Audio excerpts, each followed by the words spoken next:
They need to worry about their business and get their business right, because if their business is right, AI doesn't matter. Use AI to be impressive, not look impressive. And I think that's a big differentiator that people need to understand, because listen, AI can replace you. So the question everybody keeps asking is AI going to replace agents? And I think underneath that is the real threat. AI is not going to replace agents necessarily, but AI is going to expose agents. And if their entire business is built on remembering, reacting, winging it, manually holding everything together, they're going to get their teeth kicked in. And I think that's the part that nobody's really talking about. Yeah, it's the uncomfortable part too, because, nobody thinks they're a bad operator. Everybody thinks like, hey, I'm really good at working with my clients and I care about them and I work hard and I do all that. And, a lot of it could be true, or at least in their minds, but a good person can still have a bad operating system. And I think that's where AI is really going to help expose that.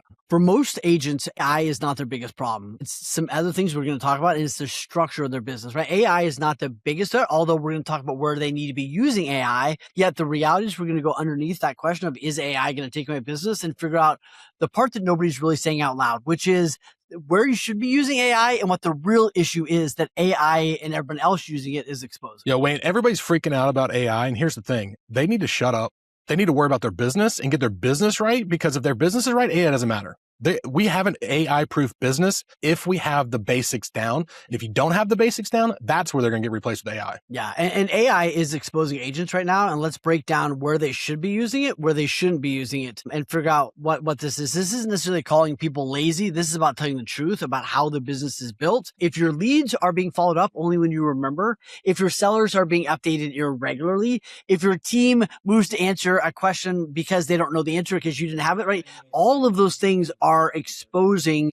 AI can help with a lot of those things, but it's exposing the biggest problem in your business, which is the structure of the business that is not actually working for you. And that's exactly what I was saying. That's what agents need to hear, because everybody's trying to make AI the villain. And let's be honest, this is the same movie every 5 years. Something's the villain. iBuyers, metaverse, like what a Zillow, right? Like chill. And honestly, what I've learned almost 20 years to the day of being in the business is you're not equipping fearful stuff. Like literally look in the mirror. And if AI can do something that you're doing right now, that's the problem. You got to be doing stuff that AI can't do, because that is what people will be looking for. And here's the thing. Most agents are asking, where should I use AI? What AI tool should I use? All those things. And it's not really the best question, right? The question you should ask first is, where in my business is it still too dependent on me? Where is it dependent on memory? Where is it dependent on me doing things manually? Where's the dependency? And then we'll go from there. Yeah, I feel like I'm getting dumber because of AI. Like I have come up with so many different processes and things, but I actually don't know what I made. You don't know what's in there. Yes. Yeah, I don't at all. So what people are trying to do is they're trying to do AI bots. They're trying to do AI agents to actually do the job for them. And see, people pick up on that. So why aren't agents actually using AI to support them in getting maybe the data together? So when they call their client, they have the data that maybe AI compiled it and did it for them is a lot easier, instead of sending them an AI generated response to their showing feedback and what they should do next. Because what I've seen literally in my office, clients have called and go, hey, I want to talk to you about that. And they're like, I don't remember what it was, like it is making us dumber. And that's why it's interesting. Like my kids' generation, they all hate AI, because I think we've used AI in a lot of ways to become more effective and efficient, but we already know what we want to write and we're using AI to help us write that. What they're seeing is they have no idea what to write. AI is writing it and then they go, done, right? And they did no thinking. And I think that's the issue. So that's like, let AI, and we'll talk about a couple of things where it can help, but it's creating a bigger mess for most people than it's actually helping right now in the business. So look at where are you dependent? And we'll go through a couple ways that we should be using it. But the reality is if you're just chasing and you have no idea what's actually going on, you're in big trouble. Yep, I agree. And I mean, I think it's also making agents less successful because they're trying to use it for lead gen. They're trying to do it for lead follow-up.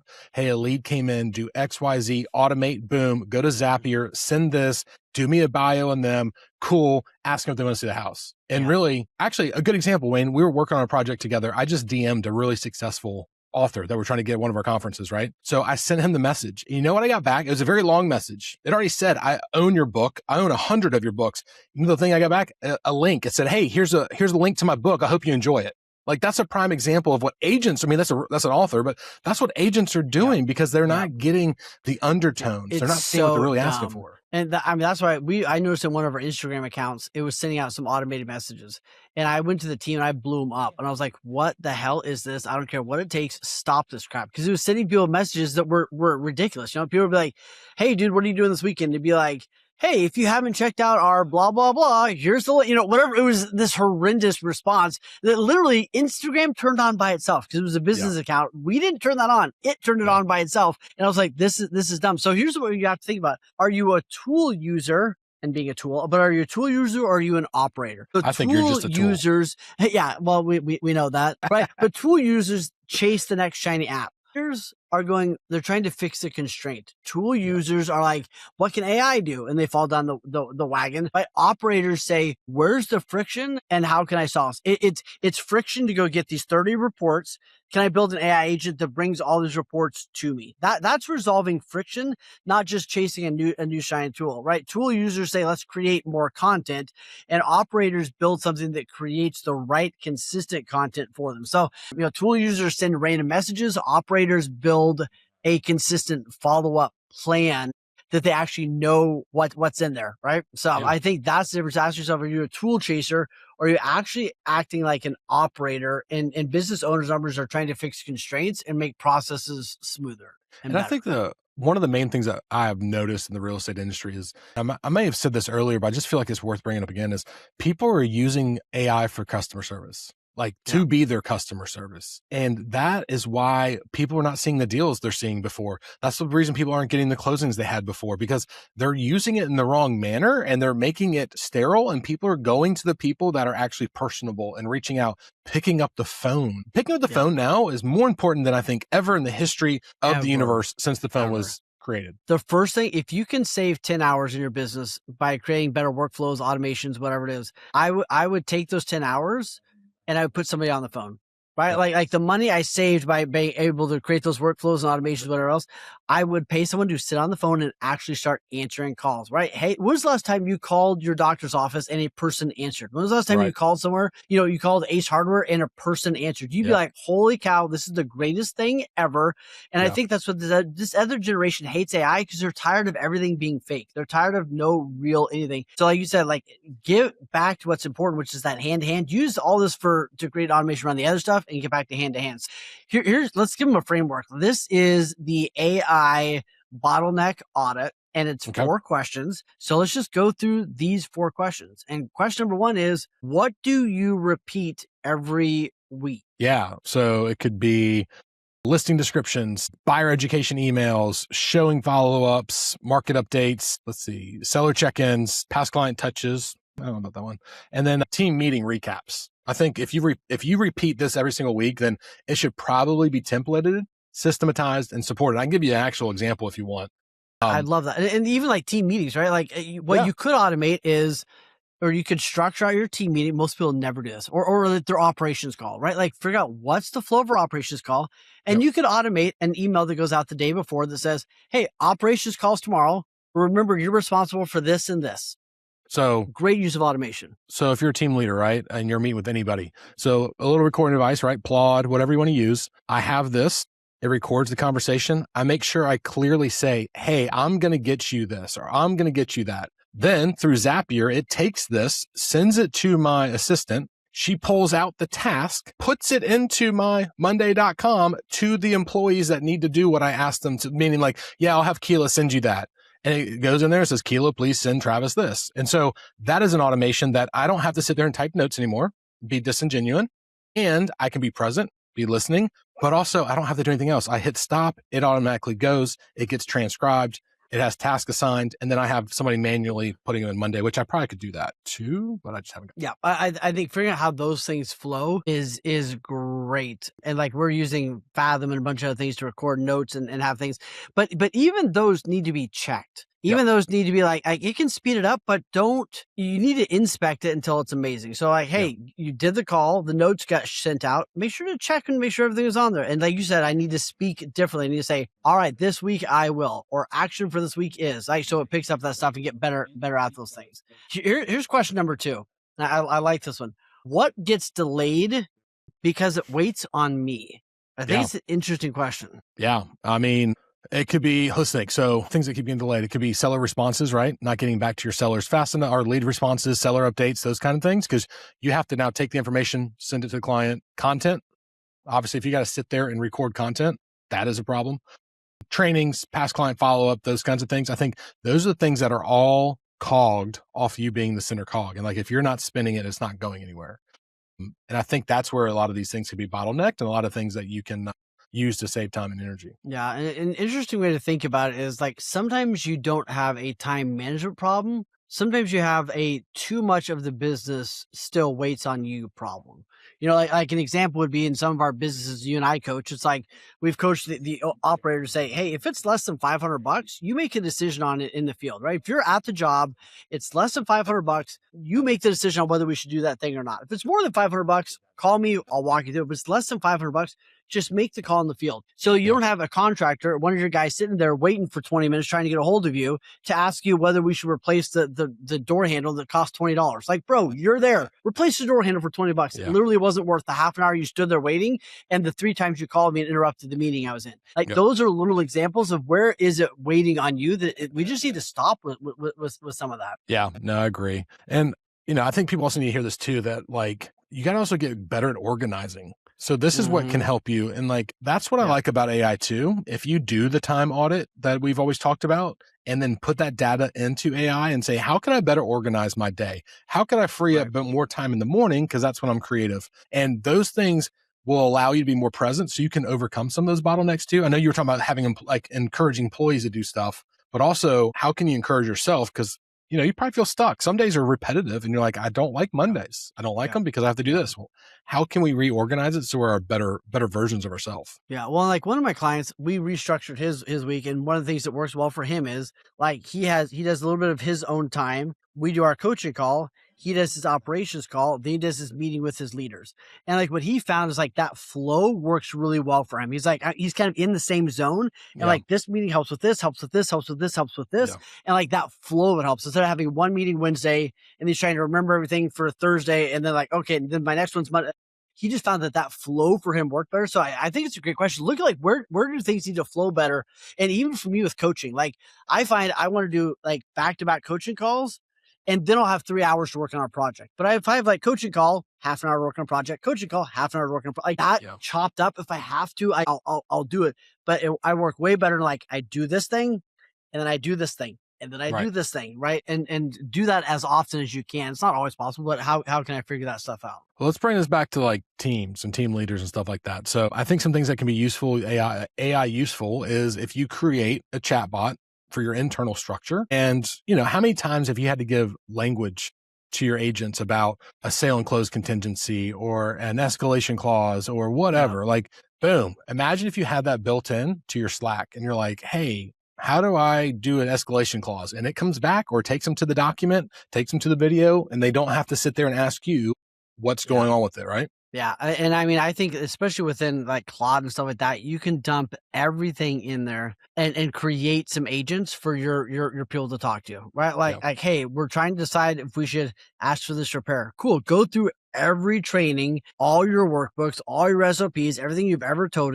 And guess what? It's probably going to give a really good answer, right? Hey, how do I respond to this? Guess what? It's in the training somewhere. So let your agents talk to that agent and figure out the answers instead of you have to pour through everything all the time. Yeah, no, absolutely. And I think you could also build in client strategies, offer strategies. You could do all kinds of stuff with it that honestly will take the frustration, because I hear so many team leaders be like, my agents just need to step up. They just need to learn and do more. Maybe. But I'm going to guess, and this is going to hit some people between the eyes, that you're not that good of a leader, right? You didn't teach them. You assumed they knew something. Yeah. Yes. And yes, now if they're asking 4 times over again, that could be a comprehension problem. But that's also where AI can be an internal chatbot. They can be you to your agents when they need you. Yeah. Even something as simple as like, should I reduce my commission? Cool. Go teach a chatbot or an agent the 30 questions they should ask and the decision tree on whether we should give a reduction in commission or whatever it is. Like, but you could go teach that thing and an agent can have a conversation with that and come out with a really, really good answer. So the third question is like, what decisions, we thought, what decisions do my team keep bringing to me that we can create some SOPs around chatbots around, training around, etc. Like you said, because people are like, I need my people to step up. It's like, maybe you just haven't taught them shit. Maybe you haven't written stuff down. And then this one is too convicting. So screw you for writing this down, Brad. What communication becomes inconsistent when I get busy? I don't even want to talk about it. That one hurts. Yeah. Right. So that's the problem is like, I've never been fired for over communicating. Just haven't. Yeah, absolutely. I haven't. Now you got some people that talk too damn much, but here's the thing. Your communication always gets inconsistent because let's be honest. You're out showing all day. You're out, got buyers in your car back to back. You're barely eating lunch. You get home at 6 o'clock after showing. The kids are running around. You put them down. You get a glass of wine and you're like, man, I didn't respond to anybody today. I didn't have time.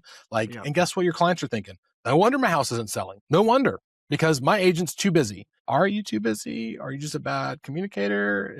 How can you be consistent when it comes to that? And how can you use AI to do that to be more present? And so I wonder, Wayne, how do you think you could use AI to be more present in these situations? So I think using it data is great, but if the data is not coming to me, it doesn't really help. Like I can have all the data in the world, but if I don't know how to read it or if it's not coming to me, that doesn't help. So, there's some great systems like Follow Up Boss, Fellow, some of these other ones out there where the AI within that is helping bring top of mind stuff to you, right? Like, hey, these 3 people, haven't been talked to in 10 days. Cool. Call them. I still need to make the call. Don't send an automated text, but like it's bringing that to my awareness, right? Now my team, we have some bots built within our system where it reminds me every couple of days, like, hey, it doesn't look like you talked to this person. If you did, you didn't tell us. And if you haven't talked to them at all, talk to them.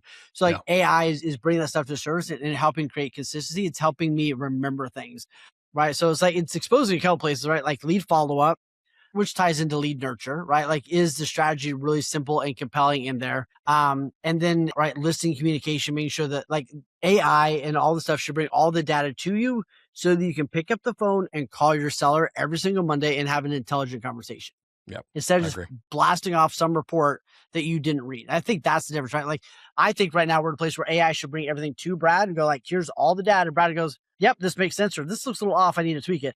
And then you can forward that report on and make the phone call. But I'm not a huge fan of just it automatically happening right now because I don't think we're quite there yet that it's good enough to go out automatic. Yeah, no, AI is not there, and nor should it ever be. Because I mean, you've got to spin it for yourself. And again, be able to defend it. And if you didn't read it and you sure as hell didn't write it, you can't defend it. And your clients are going to be like, I don't understand your pricing structure. You're like, me either. Yeah. That is weird. Yeah. All right. So let's get into this. We got the last little bit of this, like the 5 places AI exposes agents as a wrap up, right? Yeah. So is that how we want to do that? Well, here's the thing. Here's where AI can help, and we'll go through the 5. Like 5 examples would be AI can create great unique seller updates if you teach it and then you check it and send it out. It can create great buyer education sequences. Hey, based on the conversation I just had with them, build out an education sequence over the next 6 weeks that makes sense. I'm going to tweak it, but it can help. It can summarize market data, and it can help summarize market data and write it in your voice. You still need to tweak a little bit, but it can help kind of make that relevant. Team decisions, like you're doing a lot with coaching, training your team members. I mean, it's huge for that. The database is massive of content you can put out there. So that's where I think a lot of places it can help. Yeah. And I think AI can't ever care for your clients for you, and it can't create your standards, right? Yeah. So many of us are trying to use AI to create our standards and our processes, and we need to use it for data to go make our stuff. So be careful, because depends on what type of business you're trying to build right now. If you let AI build it, it's not going to be genuine to you, and it's going to come across as fake, and people are going to pick up on it. So just remember, AI cannot care for people. They may say they're like AI robot girlfriends, but ultimately they can't care for them like we can. No. And I think it goes down to, I love you like wrote this out. Like AI can write a message, but it can't build trust for you. Like trust is built by sitting across the kitchen table going like, I know it sucks. You just put the carpet in and we're going to get no return on that investment, right? AI can create content, but it can't create conviction, right? It can't create soul and conviction. It can create a good summary of a call, but it can't actually lead your team well. Right. So, it can make you faster, but being fast is only good if it makes you better. Right. Being faster at math and still doing the wrong answer is not good at math. Right. There's a big difference. So it's only valuable if it makes you more effective and better. And it's funny you bring up the sitting across the kitchen table, because how many conversations have we had where people let nuggets slide about like, hey, I know I need to sell it for, let's say $250. I owe $250. I have a second loan. I have to do this. I don't have the money. I'm getting divorced. And imagine if you had AI do your summary to your seller, be like, you need to reduce. Like, that's the only thing that's going to happen. And like, you just forward it on. Like, AI doesn't know the emotional nuggets that you know and how to that a conversation. Maybe it's like, hey, maybe we need to get a loan or something. I don't know. My point is, how many emotional nuggets do we pick up that AI won't know? And it's going to be very evident very quickly that we weren't either paying attention or not knowing it. And of course, you can use AI to record the conversations. But all that to be said, it's just so prudent. And I think we've gone so far in the wrong direction as agents, as we always do. We jump on the fucking bandwagon. We ride that horse till it dies. And it's like, I'm an AI agent. Shut the hell up. You know? Yeah, that is not good. And I think the last thing I would say about AI right now is we talk about this a lot at E4 and E5, right? Like we talk about this kind of thing. And here's what I would say right now. I would not encourage I would encourage people to learn it and get better at it, but don't spend an exorbitant amount of hours right now building out workflows and agents and things like that. Copy and paste, right? Like we're really good at that within our community. Like somebody's got something and they built a tool, it's working, cool. Copy and paste for somebody else. Don't spend gazillions of hours trying to build something. It's getting better and better and better fast. And you don't need to build everything right now. Copy and paste from others, figure out what's actually working for somebody, use theirs. You don't need to build everything from scratch right now. I think it's a big waste of time for a lot of people. Yeah. And if you're like me, you're making tons of shit every day and you figure out you made it. Like literally, I mean, I've recreated so many things and then I don't use it. So I'm spending hours and hours on stuff that's not necessary. Yeah. Yeah. So I just think it comes down to like, quit trying to use AI to look impressive. Like, do it to be impressive. Use AI to be impressive, not look impressive. And I think that's a big differentiator that people need to understand because, listen, AI can replace you. A lot of you, it should. I'll be honest. It should. Your follow-up sucks. Your customer care sucks. Your pricing sucks. Like, yeah. But you can get better at it. And also you can use AI to get better at it. You just can't use it to be that. Absolutely. Yep. Take that, AI. Go get it. Hey, real quick, if you're liking this content, imagine having a full day immersed with people that are on this, like us, that are learning from each other. Man, we do these kind of events, these intensive a couple times a year, and if you know that you are the smartest person in the room and you need to get in some other rooms, this is the place to be, right? So apply, send us a message right now, we'll send you the application link and see if you are the right fit to be in one of the rooms.